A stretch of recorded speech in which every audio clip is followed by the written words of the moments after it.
Hello everyone, আমি আপনাদের সাথে একটি ব্লগ শেয়ার করতে যাচ্ছি। যেখানে থাকছি আমি কক্সবাজারে কোথায় থেকেছি, কি খেয়েছি এবং কি ফেস করেছি পরিস্থিতি এবং আবহাওয়া খারাপের কারণে সবকিছু আজকের এই ব্লগে আপনারা জানতে পারবেন। ট্রেন থেকে নামার পরে শুরু হয়ে যায় আমাদের করুণ অবস্থা। যেমন বৃষ্টি তেমন জ্যাম, আর এক সাইডে তো রোডে পানি উঠে একদম রোড ভেসে গিয়েছিল।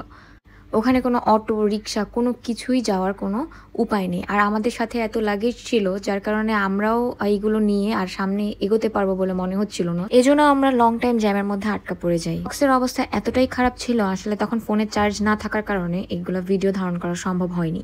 ট্যুরটাতে যাওয়ার আগে এত এক্সাইটমেন্ট কাজ করতেছিল যা বলার বাহিরে। যাই হোক, কি আর করার, আবহাওয়া খারাপ হলে তো এটা আর আমাদের হাতে নেই। কিন্তু আমাদের মন মানসিকতা ছিল যে এরকম আবহাওয়া খারাপ আর ভালো হোক যেটাই থাকুক, এনজয়মেন্টে নো কম্প্রোমাইজ। আমরা প্রথম 2 দিন যে হোটেলটায় ছিলাম সেটা হচ্ছে সিগাল হোটেল, যেটা সুগন্ধা বিচের একদম সাথে। রুম থেকে বের হলেই যাতে বিচে যেতে পারি, কোনো হাঁটা বা রিক্সা কিছু যাতে না লাগে, সেজন্য আমরা এই হোটেলটা বেশি প্রেফার করেছি। তো রুমে ঢোকার সাথে সাথে মুডটা আমার 100-100 হয়ে গিয়েছে, কারণ জানালা দিয়ে বাইরের দিকে তাকালেই দেখতে পাচ্ছিলাম বিচ ভিউ। এর থেকে প্রশান্তিদায়ক জিনিস আর কিসেই বা হতে পারে। যখনই বাইরের দিকে তাকাই তখনই মনটা ভালো হয়ে যায়, আর তখনই মনে হয় 5 স্টারের থেকে টাকা একটু বেশি গেলেও এটা ওয়ার্থ ইট। আবহাওয়া খারাপের কারণে আমার মনে হচ্ছিল আমি কক্সবাজার এসেছি, বাইরে যেতে পারবো না, ছবি তুলতে পারবো না, ঘুরতে পারবো না। কিন্তু রুমে ঢোকার পর আমার এত রিল্যাক্স লাগছিল যার কারণে আমার বাইরেই যেতে ইচ্ছে করছিল না। এই হোটেলের রুম অ্যান্ড এদের সার্ভিস এতটাই ভালো ছিল যা আমাকে বিমোহিত করেছে আসলে, এক কথায়।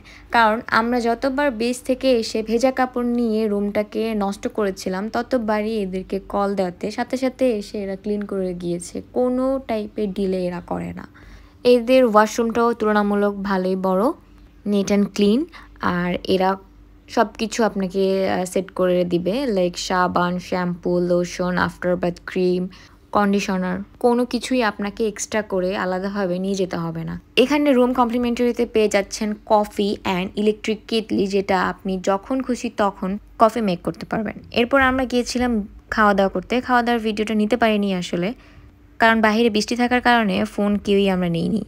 খাওয়া দাওয়ার পর আমরা ভিজে গিয়েছি, তো আমরা চিন্তা করেছিলাম যে একটু বিচেও ভিজে আসবো। বিচে থেকে এসে আমরা সুইমিং পুলে নেমে গিয়েছিলাম। আমি আপনাদেরকে আরেকটা কথা বলে রাখি, সিগাল হোটেলে কিছু রেস্ট্রিকশনস আছে সুইমিং পুলে নামার জন্য।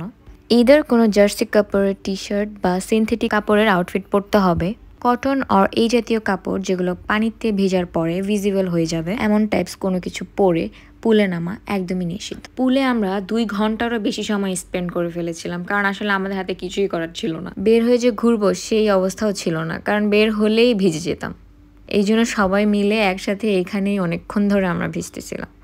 আসলে সবাই মিলে একসাথে কোথাও গেলে এত এনজয় করা হয় যা বলার বাহিরে। যেই ওয়েদার ছিল, এই ওয়েদারে যদি খুব কম মানুষ যেতাম আমরা, তাহলে হয়তো বা আমরা কোনো এনজয় করতেও পারতাম না বা ওইটা ওইভাবে ফিল করতে পারতাম না। তো বৃষ্টি মোটামুটি আর একটু কমেছিল, বাতাস ছিল, বাট বৃষ্টিটা অনেকাংশে কমে যাচ্ছিল।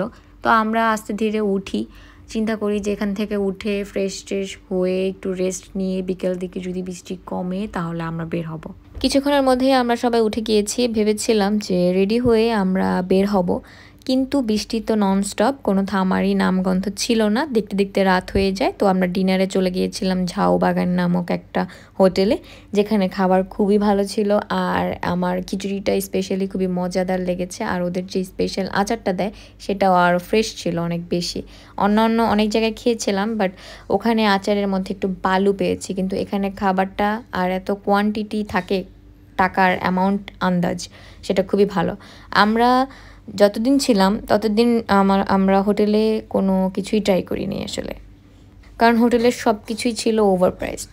তাই জন্য আমরা অল টাইম বাইরে যেয়েই খাওয়া দাওয়া করেছি, যার কারণে আমরা কম প্রাইসের মধ্যে অনেক কিছু ট্রাই করতে পেরেছিলাম, বারবার খেতে পারছিলাম, হিসাব করে খেতে হচ্ছিল না।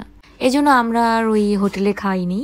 আচ্ছা, আপনাদের সাথে শেয়ার করতে যেটা ভুলে গিয়েছিলাম সেটা হচ্ছে আমরা যেই হোটেলে ছিলাম, মানে সিগাল হোটেলে ডিসকাউন্ট চলছিল।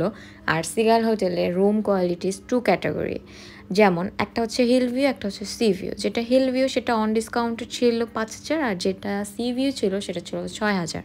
কক্সবাজারে মোস্ট অফ দি টাইম এরকম ডিসকাউন্ট থাকেই, ডাল সিজন বা হচ্ছে ওয়েদার খারাপ থাকলে বিভিন্ন ধরনের ডিসকাউন্ট এরা দিয়ে থাকে, এটা হয়তো আপনারা সবাই কম বেশি জানেন।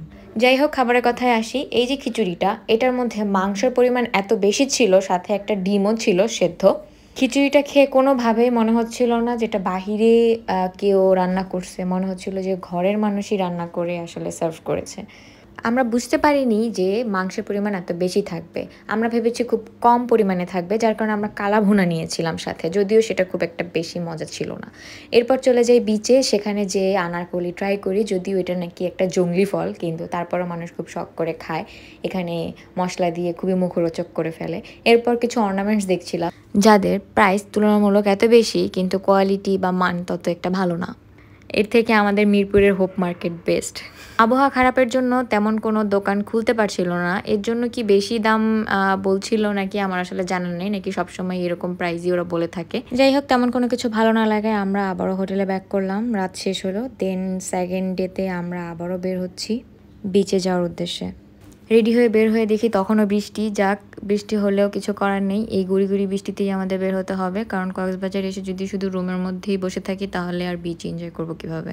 বৃষ্টির ফোঁটাগুলো এত জোরে জোরে মুখে এসে ঝাপটা খাচ্ছিল যে মানে আমার মনে হচ্ছিল কে যেন আমাকে চড় মারতেছে। যেমন বাতাস তেমন হচ্ছে বড় বড় ফোঁটার বৃষ্টি ছিল। এরপর আমি ঘোড়াতে উঠলাম। এখানে ঘোড়াতে এক একজনের এক এক প্রাইস বলে। কেউ 100 টাকা, কেউ 500 টাকা, কেউ 300 টাকা, যে যার মতো পারে বলে। এরপর আমি 10 মিনিটের জন্য 100 টাকা দিয়ে এই ঘোড়াটা ঠিক করেছিলাম, সাথে কিছু ভিডিও ক্লিপস। এখানে এসে আরেক ধরনের প্রবলেম ফেস করছিলাম, যেটা হচ্ছে আবহাওয়া খারাপের কারণে আমরা ফোন খুব বেশি একটা বের করতে পারছিলাম না। তো আমাদের কোনো ইচ্ছাই ছিল না যে ক্যামেরাম্যানকে দিয়ে ছবি তোলাবো।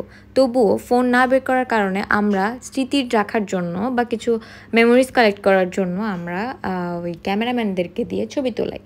তারা প্রথমে বলেছিল 5 টাকা করে, আর এক একটা ছবি আমাদের যেটা ভালো না লাগবে সেটা তারা ডিলিট করে দিবে। কিন্তু তারা কিন্তু ডিলিট করে না, তারা দেখায় ডিলিট করে কিন্তু আসলে ওকেতে ক্লিক করে না, যার কারণে ডিলিট হয় না। আর আমাদেরও এত তাড়া ছিল বা আমরা ছবি তুলছিলাম, মানুষ বেশি ছিল, ওইভাবে খেয়ালও করিনি। তো ওরা কী করেছে, যা ডিলিট করিয়েছি সেগুলোও সব রেখে দিয়ে অনেক বড় একটা অ্যামাউন্ট আমাদের থেকে নিয়েছিল। এটা শুধু আমাদের বেলায় না, এটা অনেকের ক্ষেত্রেই এরা এরকম করে থাকে। কক্সবাজারে যদি আপনারা এই যে এইরকম স্ক্যামের শিকার হন, তাহলে এদেরকে আসলে বলবেন যে কোনো দরকারই নেই, ছবি তোমারটা তুমি রেখে দাও, তুমি কোনো কিছু ডিলিট কেন করতেছো না, তাহলে আমরা ছবি নিব না। তাহলে এরা একদম সোজা হয়ে যায়। নেক্সট দিন আমরা তাই করেছিলাম। তারপর ঘোরাঘুরি শেষে আমরা হোটেলের কাছেই ঝাউবন নামে একটা রেস্টুরেন্টে যাই, যেখানে আমরা ভাত, ডাল, ভর্তা, তারপর লইটা ফ্রাই এগুলো খেয়েছিলাম সবাই একসাথে। খাবার এখানে খুব একটা মজা না, আসলে ঝাউবাগানটাই আমার কাছে সেরা লেগেছে। আর আরেকটাতে খেয়েছিলাম যেটা ছিল ক্যাফে দরবার, ওটার ভিডিও ক্লিপস আমার কাছে নেই। এটা আমি হারিয়ে ফেলেছি না ডিলিট করে দিয়েছি আসলে আমি জানি না, আমি ভিডিও করেছিলাম। ক্যাফে দরবার আর ঝাউবাগান এই দুটোই ছিল খুব মজার খাবার, খুবই ভালো এদের রান্না করার কোয়ালিটির। আর এরপরে আমরা খাওয়া দাওয়া শেষে একটু আইসক্রিম খেয়ে একটু হাঁটাহাঁটি করছিলাম। এই যে দেখা যাচ্ছে সারাক্ষণই আকাশে মেঘ থাকে আর ওয়েদারটা একদম অন্ধকারাচ্ছন্ন। দেন আমরা আবারও বিচের দিকে এগোই। বিচে যে এত সুন্দর বাতাস, এত সুন্দর এনভায়রনমেন্ট, আসলে বৃষ্টি হলেও আমরা ওইভাবে আউটফিট পরে বের হওয়া নিয়ে একটা ঝামেলা ফেস করলেও আসলে বের হওয়ার পরে অতটা বেশি খারাপ লাগে না। ওই যে দেখা যাচ্ছে রেড ফ্ল্যাগ। আর এখানে খুব মজাদার একটা বিষয় হচ্ছিল, রেড ফ্ল্যাগ মানুষকে সতর্ক করার জন্য দিয়েছিল, কিন্তু মানুষ ওখানে যে ছবি তুলতেছিল, মানে মনে হচ্ছিল রেড ফ্ল্যাগটা দেওয়া হয়েছিল মানুষের ফটোশ্যুট করার জন্য। এই ভিডিওটা দেখলে আসলে বোঝা যায় বা বোঝার কোনো ক্ষমতা আছে যে কক্সবাজারে আবহাওয়া খুবই খারাপ চলছে, কোনোভাবেই বোঝার উপায় নেই। দেন আমরা হোটেলে ব্যাক করি। হোটেলে ব্যাক করার পরে দেখি 3টা ফ্রুটস বাস্কেট দেওয়া হয়েছে আমাদেরকে আর কিছু বেকারি আইটেমস। যেহেতু আমাদের সিগালে 2 দিন একদম অলমোস্ট শেষ, এখান থেকে আমরা যাব আবার ইনানিতে। তো এজন্য সুগন্ধা বিচের আশেপাশে যে স্ট্রিটে বারবিকিউ করা হয় মাছের, মানে সামুদ্রিক মাছের, তা আমরা গিয়েছিলাম কোরাল বারবিকিউ খাবো রাতে। আমার কাছে আসলে এখানে যাওয়ার পর এখানের যে স্মেল, এগুলোর স্মেল নেওয়ার পরে আমার এগুলো বারবিকিউ করে দিবে এটা আমার ভাবতেও মানে ওরকম একটা ভালো লাগছিল না। আর এদের পরিবেশটা খুবই মানে খারাপ, যেগুলা ওরা ভালো করে কি মাছটা ওয়াশ করে কি না পানি দিয়ে, আর নাকি এমনি ওরা এখান থেকে তুলেই ফ্রাই করে বা বারবিকিউ করে সেটা আমার জানা নেই। তবে আমার এক্সপিরিয়েন্স খুবই বাজে। এখানে অনেক সময় ওরা পচা যেই মাছগুলো থাকে সেগুলো মানুষকে ফ্রাই করে খাওয়ায় দেয়। যেহেতু এখানে স্ট্রিট যে বারবিকিউগুলো করা হয় সে সম্পর্কে কোনো আইডিয়া বা নলেজ কোনোটাই নেই, তাই জন্য আমি 2-4 জনকে জিজ্ঞেস করেছিলাম যে ভাই এখানে যে কোরাল বারবিকিউটা আপনারা ট্রাই করেছেন সেটা কি কেমন। তো ওনারা বেশিরভাগ মানুষই বলছে যে আপু এখানে বারবিকিউ করে অনেক বেশি তাপে, আসলে এতগুলা মানুষ আসে, এই যে দেখানো হচ্ছে, আমি ভিডিও করে নিয়ে এসেছি, মানে বেশিরভাগই হচ্ছে গিয়ে ভাজা হয়নি বা ভিতরে মশলাটা পৌঁছায়নি, কাঁচা অংশটা। কারণ বারবিকিউ হচ্ছে এমন একটা জিনিস যেটা অল্প তাপে অনেক সময় ধরে করলে সেটার পুরা উপর নিচ ভিতরে সবটাতেই তাপ পৌঁছায়। তো এটা শুনে আমার আসলে খাওয়ার ইচ্ছা হয় না, আমি একটা স্কুইড খেয়ে চলে এসেছিলাম ঝাউবাগানে। এখানে এসে আমি গ্রিল আর পরোটা নিয়ে নিয়েছি। আর আমি চাই না ট্যুরে আসছি কোনো টাইপের উল্টাপাল্টা খাবার খেয়ে আমি নিজেকে সিক করে তারপর হচ্ছে ট্যুরটাকে পুরোটাই এনজয় করতে পারবো না। পরের দিন সকালে উঠে বৃষ্টি হয়েছে, বৃষ্টি হয়ে থেমেও গিয়েছে। এরপর আমরা বের হই আবারও বিচের উদ্দেশ্যে, যেহেতু আমাদের আজকে 12টা বাজে চেক আউট টাইম, তাই আমরা আরও একবার সুইমিং পুলে এসে কিছু ছবি তুলে দেন আমরা চলে যাই বিচে। বিচে যে আবার কিছু ক্লিপস নেই। আর যেহেতু আর বেশি সময় নেই, আমরা খুব বেশি ছবি তুলিনি, আমরা লিমিটেড কিছু ছবি তুলে কিছুক্ষণ বিচের পাড়ে বিচের ভিউ দেখছিলাম, বীজটাকে এনজয় করছিলাম। তখন তেমন একটু বৃষ্টি ছিল না, বৃষ্টি তখন একদম কমার পথে, আবহাওয়াটা একটু খারাপ ছিল, বাট বৃষ্টি হচ্ছিল না। সমুদ্রের যে একটা সাউন্ড, সমুদ্রের যে একটা সৌন্দর্য আসলে মনোমুগ্ধকর। মানে ট্যুরে গেলে মনটা আসলেই ভালো হয়ে যায়। ট্যুরে যখনই মানুষের মন খারাপ থাকে তখন কেন যে যায় মানুষ, এটা আসলে যারা যায় বা যারা এটার মধ্যে ভালো একটা দিক খুঁজে পায় তারা প্রায় ছুটে চলে যায় সেই সমুদ্রের পাড়ে, বা যার পাহাড় পর্বত পছন্দ সে পাহাড়ের দিকে যায়। এক একজন এক এক দিকে ছুটে। মানে মানুষের জীবনে প্রত্যেকেরই একটা রিফ্রেশমেন্ট দরকার। এই যান্ত্রিক জীবন থেকে বের হয়ে মানুষের উচিত সামটাইমস নিজেকে সময় দেওয়া, নিজের পিছনে কিছু টাকা খরচ করা নিজের স্বস্তি বা সুখের জন্য। তাই আমাদের উচিত নিজেকে সময় দেওয়া, হাতে একটু সময় পেলেই দূরে কোথাও ঘুরতে যাওয়া। এরপর আমরা চলে যাই আমাদের হোটেলের দিকে, কারণ হচ্ছে আমরা অনেক ভোরবেলায় উঠেছিলাম। যেহেতু আমাদের প্রথম দিনটা একদমই মাটি ছিল, তো সেক্ষেত্রে আমরা আউটফিট যেগুলো নিয়েছিলাম সেগুলো ওইভাবে পরা হয়নি। ওই একদিনই আমি 2বার আউটফিট চেঞ্জ করেছি, যেহেতু হোটেলটা কাছে, এর জন্য খুবই সুবিধা হয়েছিল, চেঞ্জ করার জন্য অত ঝামেলা পোহাতে হয়নি। তারপর সময় ঘনিয়ে এলো সিগালকে বিদায় দেওয়ার। এরপর আমরা যাচ্ছি ইনানির দিকে। 500 থেকে 1000 টাকার মধ্যে আপনারা যে কোনো অটো পেয়ে যাবেন। যদি মানুষ বেশি থাকে সেক্ষেত্রে টাকাটা একটু বেশি লাগবে, মানুষ কম থাকলে টাকাটা একটু কমেই আপনারা ম্যানেজ করে নিতে পারবেন। সুগন্ধা বিচ থেকে ইনানি যেতে আমাদের সময় লেগেছিল 45 মিনিট। আর ঝড় বৃষ্টির কারণে রাস্তাঘাটের এত খারাপ অবস্থা ছিল, আর অনেক অনেক গাছও ভেঙে পড়েছিল। মানে আসলেই অনেক বেশি বিপদ সংকেত ছিল কক্সবাজার। বেশিরভাগ জায়গায় ডুবে গিয়েছিল, অনেক অনেক পাহাড় ধস হয়েছিল। তো সব মিলিয়ে আমরা একটু টেনশনে ছিলাম। যাই হোক, আল্লাহর রহমতে আমাদের তেমন কোনো ক্ষতি হয়নি। আমাদের বাসা থেকে সবাই অনেক বেশি টেনশন করছিল যে আমরা কি ঠিক আছি কি না। আসলে তারা সবসময় খবর দেখছিল, আমরা তো এরকম খবর দেখছিলাম না, বা আমরা ফেসবুকেও ওইভাবে লগ ইন করার সময় সুযোগ পাচ্ছিলাম না। আর সেক্ষেত্রে আমরা তেমন কোনো আইডিয়া পাচ্ছিলাম না, কারণ আমাদের সাথে আল্লাহর রহমতে তেমন কোনো খারাপ কিছুই আমরা ফেস করি নাই। আমি ছোট ছোট কিছু ভিডিও নিচ্ছিলাম, কারণ আমার এখানের পরিবেশটা এত সুন্দর লাগছিল, এখানে নৌকাগুলো এত সুন্দর করে সাজানো, যা দেখতে সত্যি খুব সুন্দর লাগছিল। যেতে যেতে আমরা খুব খারাপ একটা নিউজ পাই, যেখানে একটা ছেলে আর একটা মেয়ে বাইক চালাচ্ছিল, দেন ওরা সামহাও অ্যাক্সিডেন্ট করে ছেলেটা একদম মাথা হয়তো বা কী হয়েছে জানি না, মাথা ফেটে রক্ত বের হচ্ছিল, আর মেয়েটা তো সেন্সলেস হয়ে গেছে। যাই হোক, এরপরে কি হলো আমরা আসলে জানি না, তবে কিছু আর্মিরা এসে এদেরকে উদ্ধার করেছে। আশা করি তারা এখন সুস্থ বা স্বাভাবিক অবস্থায় আছে। দোয়া করি তারা যেন খুব দ্রুত রিকভার করতে পারে নিজেদেরকে। এরপর আমরা যাচ্ছি আসলে ইনানিতে, কারণ আমরা ওখানে যেটার আগের নাম ছিল রয়্যাল টিউলিপ, যার এক পাশে বিশাল পাহাড় আর এক পাশে সমুদ্র।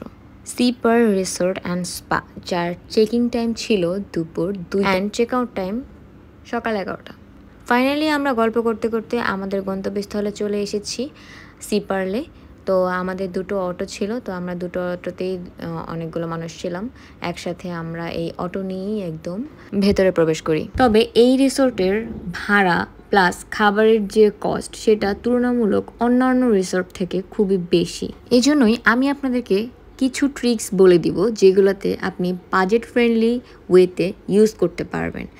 সেই ট্রিক্স জানতে হলে অবশ্যই আমার ভিডিওটি না টেনে সম্পূর্ণ দেখতে হবে। বাজেটের মধ্যে লাক্সারিয়াস হোটেলগুলোতে থাকতে হলে আপনাকে কিছু কিছু ক্ষেত্রে ছাড় দিতে হবে, কিছু জিনিস আপনাকে অ্যাভয়েড করতে হবে। কোন জায়গায় ছাড় দিবেন সেটাও আমি বলে দিব। যেহেতু আমরা ভর দুপুরে এসে হাজির হয়েছি এবং ঠিক টাইম মতোই আমরা পৌঁছে গিয়েছি, আর এখানে নিয়ম আছে 2টোর আগে আসলে আপনাকে কোনোভাবে রুমে চেকিং করতে দিবে না। আমরা তাই একদম ঠিক টাইম মতোই এসেছি, যাতে আমরা এসে রিসেপশনে ওয়েট না করি। আমরা এজন্য ঠিক টাইম মতো এসেছি এবং কিছুক্ষণের মধ্যেই আমরা আমাদের রুমটা বুঝে নিয়েছিলাম। সিপার যে রিসোর্টটা, এটা আসলে এত বেশি বড় আর এত বিশাল এরিয়া নিয়ে হয়েছে। কিছুক্ষণের মধ্যেই আমরা রিসেপশনের ভিতরে ঢুকে যেয়ে আমাদের ব্যাগগুলো রেখে আমরা উপরে চলে যাই। উপরে যেয়ে আমরা আমাদের রুমগুলো বুঝে নেওয়ার জন্য যা যা করা লাগে সেই প্রসেসিংগুলো বা প্রসিডিওর যেটাই বলি না কেন, এগুলো আমরা কমপ্লিট করছিলাম। আর এই যে উনি আমাদের ব্যাগগুলো আমাদের রুমে পৌঁছে দিবে, সেগুলো আমাদের নেওয়া লাগবে না। আমি এখানে এসে ঘুরে ঘুরে আসলে হারিয়ে যাচ্ছিলাম। এত বড় এরিয়া, মানে এত সুন্দর একটা এরিয়া, এত সুন্দর একটা প্লেস। আমার আসলে সিগাল থেকেও, মানে সিগালে যখন ছিলাম তখন আমার সিগাল অনেক ভালো লাগছিল, আর যখন এখানে এসেছি সিগালকে তখন ভুলে যে আবার এটার সৌন্দর্য মোহিত। আর এটা হচ্ছে ওয়েটিং প্লেস। সামনের এই ভিউটা এত সুন্দর। এখান থেকে আপনি ইনফিনিটি পুলের একটা ভিউ দেখতে পাবেন, যেটার পুলের পানিটার সাথে সাগরের পানিটা একদম মনে হয় একই সাথে মিশে যাচ্ছে। আমাদের রুমের টাকা দেওয়ার প্রসেসিং চলছে। আমরা ঢাকা থাকতেই প্রি বুকিং দিয়ে গিয়েছিলাম, তো এখানে এসে বাকি হাফ টাকাটা দিচ্ছিলাম। তো সেগুলো প্রসেসিং চলতেছিল আর এদিক দিয়ে আমি ভিডিও করছিলাম। তো একটু পরেই আমাদের জন্য তারা ওয়েলকাম ড্রিঙ্কসের ব্যবস্থা করলো। এখানে আপনারা চাইলে নিজে নিয়েও ওয়েলকাম ড্রিঙ্কস নিজের মতো করে খেতে পারবেন, এতে তারা কোনো বাধা ধরা নিয়ম তাদের নেই। তো আমার এত ভালো লেগেছে এখানের ভিউটা, এরপর আমি পুরোটা ক্যাপচার করার চেষ্টা করতেছিলাম। আমি এখানে বসে বসে একটু ভিডিও নিতেছিলাম, তো শুধু শুধু একটু ঢং করছিলাম আর কি। এরপর আমরা চিন্তা করলাম যে যেহেতু আমরা রুমে যাব, তো রুমে যাওয়ার আগে আমি এটার যে নিচে, মানে এই ভিউটার নিচে কিন্তু একটা সুইমিং পুল আছে, ঠিক আছে? এটা আমি ভিডিওতে আপনাদেরকে দেখাবো। এই সাইডের যে সিঁড়ি আছে, সিঁড়ি দিয়ে এই নিচে নামা যায়।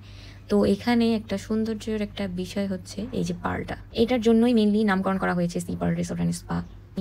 আমরা চিন্তা করেছি যে এখানে আমরা একটু পরে আসবো, রুমে যাব, ফ্রেশ হব, দেন আমরা খাবার দাবার খেয়ে বিকালের দিকে নেমে পড়বো। তো আপনাদেরকে যেটা বলেছিলাম যে 5 স্টারে থাকতে গেলে কিছু স্যাক্রিফাইস করতে হবে, সেটা হচ্ছে খাবারের দিকে কম্প্রোমাইজ করলে আপনি যে কোনো 5 স্টারে থাকবেন খুবই স্বাচ্ছন্দ্যভাবে। কারণ আমার কাছে মনে হয় খাবারের পিছনে এত আননেসেসারি খরচ করার কোনো দরকারই হয় না, যেই খাবার বাহিরেও সেমভাবেই আপনি খেতে পারবেন। মেনলি আমরা আসি কক্সবাজারে বা বিভিন্ন ধরনের ভালো জায়গাগুলোতে কেন আসি? নিজেদেরকে একটু উন্নত একটা জায়গা বা নিজেদের একটা প্রশান্তি বা নিজেদের একটা ভালো লাগার জন্য আমরা একটা সুন্দর জায়গা একটা প্রেফার করি। কেন প্রেফার করি? পরিবেশের একটা ব্যাপার থাকে। তো সুন্দর পরিবেশে থাকতে হলে কিছু কিছু সময়তে একটু কম্প্রোমাইজ করতেই হয়। তবে যাদের অ্যাবিলিটি খুব বেশি ভালো তাদের কথা আবার আলাদা। দেন আস্তে ধীরে আমরা সবাই চলে যাই আমাদের রুমে ঢোকার উদ্দেশ্যে। এরপর আমরা রুমটাকে একটু দেখব যে রুমটা আসলে কি আমরা যেমন দেখেছি তেমনই কিনা। আমাদের রুমটা ছিল 560 স্কোয়ার ফিটের, আর এখানের প্রত্যেকটা ফ্লোর এতটা পরিষ্কার পরিচ্ছন্ন, আসলেই সুন্দর। মানে আসলে এটার প্রশংসা বা তারিফ যেটাই বলি না কেন করতেই হবে। এদের কিছু প্রসিডিওর, কিছু সিস্টেম, কিছু সৌন্দর্য আসলে মনোমুগ্ধকর। আমি আবারও গেলে এখানে অবশ্যই আবারও যেয়ে ঘুরে আসবো, কারণ এখানে ভিতরে বিচ দেখার যে সৌন্দর্য সেটা এক ধরনের সৌন্দর্য, আর রিসোর্টের ভিতরে যেই একটা সুন্দর পরিবেশ সেটা আবার আরেক ধরনের উপভোগ করার বিষয়। দেন আমি রুমে ঢুকলাম। আমার রুম নাম্বার ছিল 3207। আমি আসলে চেয়েছিলাম সি ভিউর যে রুমটা সেটা নিতে, কিন্তু সেটা আনফর্চুনেটলি আগেই বুক হয়ে গিয়েছে। তো আমার আসলে ভাগ্যে ছিল হিল ভিউ। হিল ভিউ আমার খুব একটা পছন্দ না, কারণ হিল ভিউতে আসলে দেখার মতো কিছুই নেই। তো এটা হচ্ছে রুমের ভিতরের ইন্টেরিয়র আর রুমের ভিতরের ডেকোরেশনস। এইগুলো আমি আপনাদেরকে ভিডিও করে যতটুকু বোঝানোর চেষ্টা করব ততটুকুই আপনারা বুঝতে পারবেন যে কি কি ছিল এখানে। আর এটা হচ্ছে আলমারি, এটার ভিতরে একটা আয়রনও আছে, আর আপনি এখানে জামা কাপড় হ্যাঙ্গারের মধ্যে ঝুলিয়ে রাখতে পারবেন। রুমটা অনেক বড় ছিল আর অনেক সুন্দরও ছিল। একটা রুমের মধ্যে এত সুন্দর ডেকোরেশন প্লাস হচ্ছে এত সুন্দর একটা রিফ্রেশমেন্ট, একটা রুম আসলেই সুন্দর না হলে সেখানে থাকতেও ভালো লাগে না। আর যেহেতু এখানে আসলে থাকাটা এজন্যই উচিত, কারণ যে কোনো রিসোর্ট বা যে কোনো হোটেল কিন্তু সিকিউর না। এবার চলুন সি পার্লের ওয়াশরুমটা একটু দেখে নেই। ওয়াশরুমটা খুব একটা বড় ছিল না, তবে সব কিছুই ছিল একদম পারফেক্ট। অ্যামিনিটিসের মধ্যে ছিল brush, paste, shampoo, lotion, after bath cream. রুমের সাইড থেকে এটা ছিল সুইমিং পুলের ভিউ, আর ওই যে দূরে দেখা যাচ্ছে সমুদ্র। এটা হচ্ছে বাহিরে একটা বেলকনি ছিল, সেই বেলকনি থেকে এই ভিডিওটা আমি ক্যাপচার করেছি। বাই দ্য ওয়ে, এটা কিন্তু আমার রুমের সাইডের ভিউ না। এরপরে এই সি বিচের পাশে মানে এই সি পার্লের একটা জায়গা আছে যেটা বিচের একদম সংলগ্নে অবস্থিত। সেখানে আমি দোলনা খাচ্ছিলাম, এত সুন্দর, ভালো লাগছিল। বের হয়েছি আসলে খাওয়ার উদ্দেশ্যে। আমি আগেই বলেছি খাওয়ার পিছনে আননেসেসারি টাকা খরচ করা আমি মোটেও পছন্দ করি না। তো আমরা কি করলাম, পাশেই একটা বিচ পেস্ট্রো নামে একটা কি বলে রেস্টুরেন্ট ছিল, সেখানে আমরা যাচ্ছিলাম। সেটা একটু একটু দূরে, আমাদের রিসোর্ট থেকে একটু দূরে। যদিও আমরা পালকিতে যেতে চেয়েছিলাম, কিন্তু আমরা বিচ বিস্ট্রোতে চলে এসেছি। শুনেছিলাম এখানে খাবারটাও খুব ভালো বা খুব মজাদার, তাই আমরা এখানে খাবার ট্রাই করতে চলে এসেছি। আর আসলে আমাদের এই যে 3 দিনের যে ট্যুরে খাবারের ব্যাড এক্সপিরিয়েন্স শুধু একটা মাত্র জায়গায় ছিল, সেটা হচ্ছে ঝাউবন। ঝাউবনে যে খাবারটা ছিল খুবই বিশ্রী ছিল। আসলে আমার উদ্দেশ্য খারাপ না যে তাদের ব্যবসা একদম আমি নষ্ট করে দিব। আমি জানি না কতটুকু এটা কি হবে, ব্যবসা নষ্ট করার কোনো উদ্দেশ্যই আমার নেই। তবে আমি চাই না কোনো কারো টাকা বিফলে যাক, কারণ একটা জায়গায় যাব, এমনিতেই ট্যুরে গেলে একটু বাজেট আমাদের বেশি নিতে হয়। আর সেখানে যদি কিছু সময় একবেলা যদি আমাদের ওয়েস্ট মানি হয়, তাহলে তো আমাদের এটা আমাদের জন্য খারাপ। সো আমি এজন্যই এটা শেয়ার করলাম, যাতে এটা যদিও কখনো কেউ চোখে পড়ে তাহলে সে সেটা অ্যাভয়েড করুক, তাহলে তারা হয়তোবা তাদের খাবার কোয়ালিটি আর একটু ইমপ্রুভ করবে। আর এখানে বসে ওই যে দেখা যাচ্ছে জিটি ঘাট, যেটা বাংলাদেশ নেভিরা তৈরি করেছে। আমরা খাওয়া দাওয়া শেষে ওটার নিচে যে কিছু ছবি তুলেছিলাম, আর ছবিগুলো অনেক সুন্দরও হয়েছিল। খুবই ভালো একটা টাইম স্পেন্ড করতে পারবেন আপনারা বিকেলবেলা এখানে। এই রিসোর্টের একটা নিজস্ব বিচ সাইড আছে, যেখানে আপনারা নির্দ্বিধায় সেফলি ঘোরাফেরা করতে পারবেন।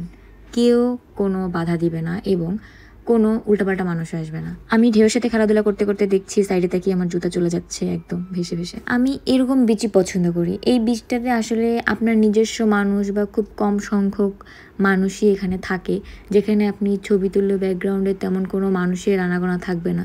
আপনি বিভিন্ন ধরনের ভিউ নিয়ে আপনি ছবি তুলতে পারবেন, আর সেটা কোনো মানে খুব বেশি ক্রাউডও না। এটা খুবই নির্জন একটা বিচ।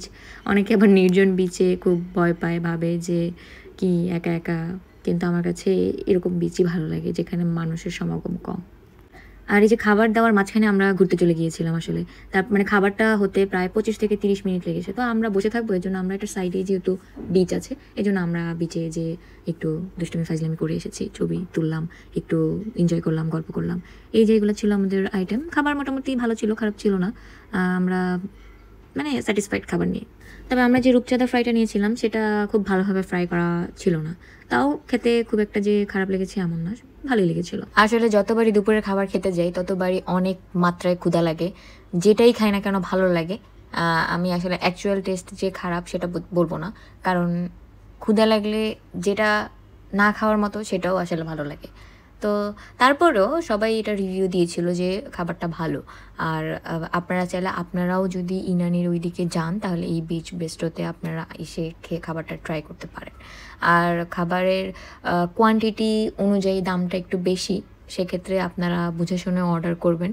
আর আমরা যেহেতু বেশি মানুষ ছিলাম, এর জন্য আমরা একটু বেশি বেশি আইটেম ট্রাই করেছি। কারণ বেশি আইটেম মানে বেশি মানুষের জন্য বেশি আইটেম ট্রাই করাটাই স্বাভাবিক, কারণ সবার সব কিছু পছন্দ না, এক একজনের এক একটা মানে পছন্দ অপছন্দ থাকে। তো সেক্ষেত্রে সবার কথা বিবেচনা করে এক একজনের জন্য এক এক আইটেম নেওয়া হয়ে থাকে। তো এই জন্য আমাদের আইটেমগুলো একটু বেশি ছিল। তো আইটেম বেশি থাকলে অনেক কিছু ট্রাই করার যে সুবিধা, সেই সুবিধাটা পাওয়া যায়। আমরা খাওয়া দাওয়া শেষে আমরা আবার চলে গিয়েছি আমাদের হোটেলে। হোটেলে যাওয়ার পরে আসলে এত দৌড়াদৌড়ি করার পর আর ভালো লাগছিল না। দেন রাতের বেলা একবারে বের হয়েছি। রাতের বেলা বের হওয়ার পরে ওখানে আমরা আবার একটু খিচুড়ি ট্রাই করেছিলাম। খিচুড়ি ট্রাই করার পর মনে হচ্ছিল একটু অন্য কিছু আবার একটু ট্রাই করি। আমরা তারপরে নান আর হচ্ছে গ্রিল নিয়েছিলাম, তো ভালোই ছিল। এরপর আমাদের তো সেদিনই ছিল লাস্ট ডে। এরপর দিন সকালে আমরা 11টা বাজে চেক আউট করে আমরা ঢাকার উদ্দেশ্যে রওনা হওয়ার জন্য স্টেশনে যাচ্ছিলাম। তো যেহেতু আমাদের ঢাকা ফিরতে হবে, তো সেক্ষেত্রে আমরা গিয়েছিলামও ট্রেনেই আর কি। তো এখনও আজ ঢাকায় রওনা দিব আমরা ট্রেনে করেই। তো কক্সবাজার রেলওয়ে স্টেশন এটা। সো আমরা চলে এসেছি। আমাদের টিকিট আগে থেকেই কাটা ছিল। আমরা আগে থেকেই অনলাইনে টিকিট বুক করেছি। কারণ টিকিট এত পরিমাণ রাশ থাকে, টিকিট আসলে পাওয়া খুবই টাফ একটা ব্যাপার। টিকিট কেনার জন্য 5 মিনিটের মধ্যে সব টিকিট একদম বুকড হয়ে যায়। তো এভরিওয়ান, এই ছিল আমার কক্সবাজারের 3 দিনের এক্সপেরিয়েন্সেস, যেগুলো আমি আপনাদের সাথে মোটামুটি শেয়ার করেছি। আপনাদের যদি আমার ভিডিওগুলো ভালো লেগে থাকে, অবশ্যই আপনারা আমার ভিডিওতে লাইক, কমেন্ট অ্যান্ড শেয়ার করে পাশে থাকবেন। আপনারা সবাই ভালো থাকবেন। আল্লাহ হাফেজ।